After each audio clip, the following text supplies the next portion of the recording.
जो नतीजे जम्मू कश्मीर और हरियाणा के चुनाव में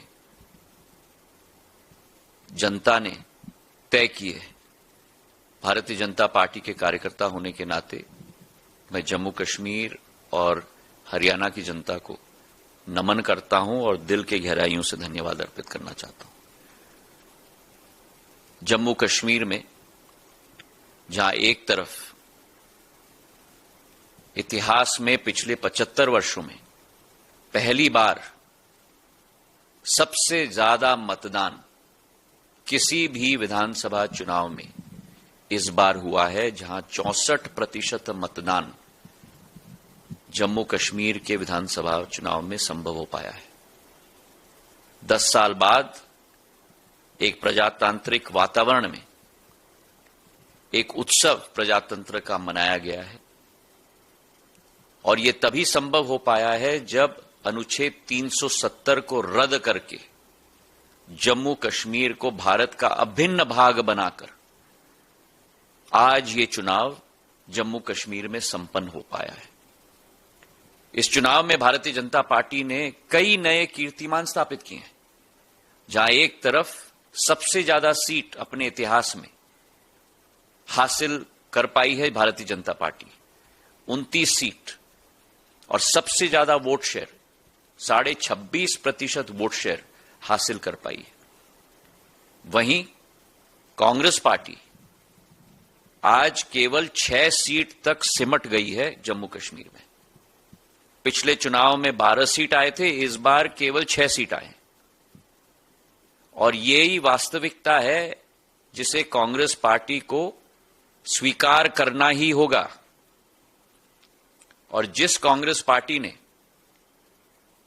हर एक राज्य में जो इंडी अलायंस है, इंडी गठबंधन है, अपने गठबंधनों पर आज कांग्रेस पूरे देश में बोझ बन चुकी है। जम्मू कश्मीर में भी जहां कांग्रेस पार्टी केवल 6 सीट हासिल कर पाई है और उसी के साथ साथ जम्मू में जहां कांग्रेस 29 सीटों पे लड़ी थी, केवल 1 सीट जीत पाई है, मतलब हिट रेट केवल 3.5%। भारतीय जनता पार्टी जम्मू में 43 सीट्स पे लड़ी और 29 सीट जीती, मतलब 70% करीब करीब भारतीय जनता पार्टी का हिट रेट रहा है। जहां तक ओवरऑल राज्य की भी हम बात करें, जरूर नेशनल कॉन्फ्रेंस ने सबसे ज्यादा सीट्स जीती हैं, लेकिन अगर वोट शेयर देखें तो वोट शेयर में Bharatiya Janata party national conference से भी आगे है। 36.5% भारतीय जनता पार्टी का वोट शेयर है और केवल 23.5% नेशनल कॉन्फ्रेंस का वोट शेयर है। ज्यादा वोट भारतीय जनता पार्टी को मिला है। और वही स्थिति अगर हम देखें हरियाणा में, जहां एक चमत्कार प्रधानमंत्री जी के नेतृत्व में संभव हो पाया है, तीसरी बार किसी राज्य में कंसेक्यूटिवली चुनाव जीतना भारत के लोकतांत्रिक इतिहास में बड़ा मुश्किल कार्य है और वो हैट्रिक हरियाणा की जनता ने आशीर्वाद समान भारतीय जनता पार्टी को दी है। इस बार चुनाव में मुश्किल होता है दूसरी बार लड़के जीतना, पर इस बार चुनाव में जितने सीट दूसरी बार हम जीते थे 40 सीट, उससे 20% ज्यादा सीट हम इस बार जीते हैं, 48 सीट। उसी के साथ वोट शेयर भी बढ़ा है। और हम कांग्रेस की बात करें तो जो पार्टी किसानों को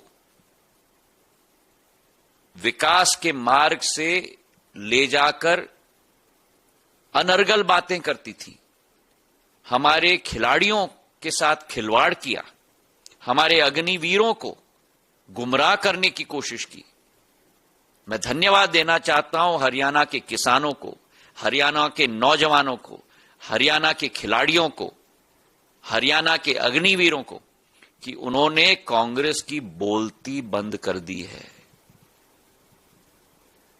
और जहां तक हमारे आरक्षित सीट हैं, वहां भी सबसे ज्यादा सीट भारतीय जनता पार्टी जीती है और कांग्रेस सिमट चुकी है।